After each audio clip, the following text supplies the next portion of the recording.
En rédigeant la lettre aux Éphésiens, Paul s'est montré extrêmement prudent. La conception erronée de cette œuvre subjective comme étant purement personnelle risquait de se faire jour. Par conséquent, ce passage se prolonge par ces paroles. L'Église, qui est son corps, la plénitude de celui qui remplit tout et en tous. Éphésiens 1, verset 23. Cette œuvre subjective n'est pas liée seulement aux besoins personnels, mais elle vise bien plus le besoin du corps de Christ, qui est l'Église. Cela montre que Dieu veut que nous sachions que son plan éternel a pour objet l'Église, et non seulement des individus. Ce qui est associé avec le dessein éternel de Dieu, c'est l'Église. C'est l'Église dans l'éternité passée, dans l'éternité à venir, et dans l'œuvre de Dieu aujourd'hui.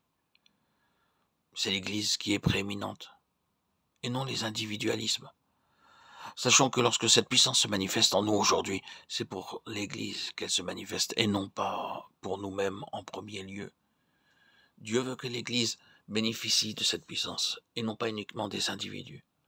Nous devons réaliser que nous ne pouvons recevoir cette puissance par nous-mêmes. À cause de cela, nous devons regarder au Seigneur pour qu'il nous accorde de voir par grâce ce qu'est le corps de Christ. Nos vies ont besoin de la protection de tout le corps. Les membres individualistes sont sans utilité. Cette vie est préservée en moi lorsqu'elle l'est aussi dans les autres. Si pour parler négativement une veine est coupée et saigne sans arrêt, tout le corps en sera affecté et pourra en mourir. Dans un sens positif, si une oreille entend, tout le corps entend aussi. Si les yeux voient, le corps tout entier voit.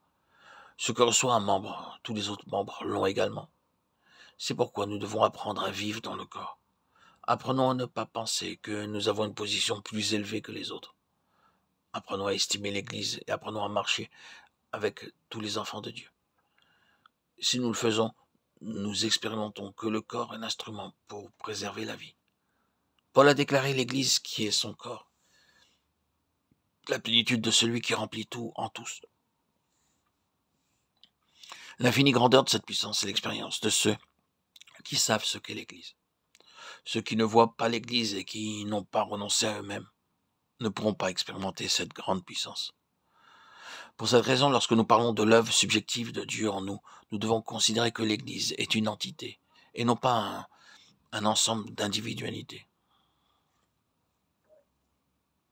Que le Seigneur ouvre nos yeux afin de pouvoir réellement voir ce que Dieu fait en nous. L'infinie grandeur de sa puissance ne vient pas en nous comme une grâce de plus. Elle s'expérimente par le moyen de la vision. La question fondamentale est donc la révélation. C'est en voyant, car l'entendre seulement est de peu d'utilité. Vous avez pu entendre beaucoup de doctrines, mais sans la révélation, vous ne pourrez pas attester que sa puissance est en vous. Ce que vous avez entendu sera semblable à un exposé morne sans jamais pouvoir le vivre. Que le Seigneur nous préserve de ces mornes accumulations doctrinales. Demandons-lui de nous accorder l'esprit de sagesse et de révélation afin de voir véritablement.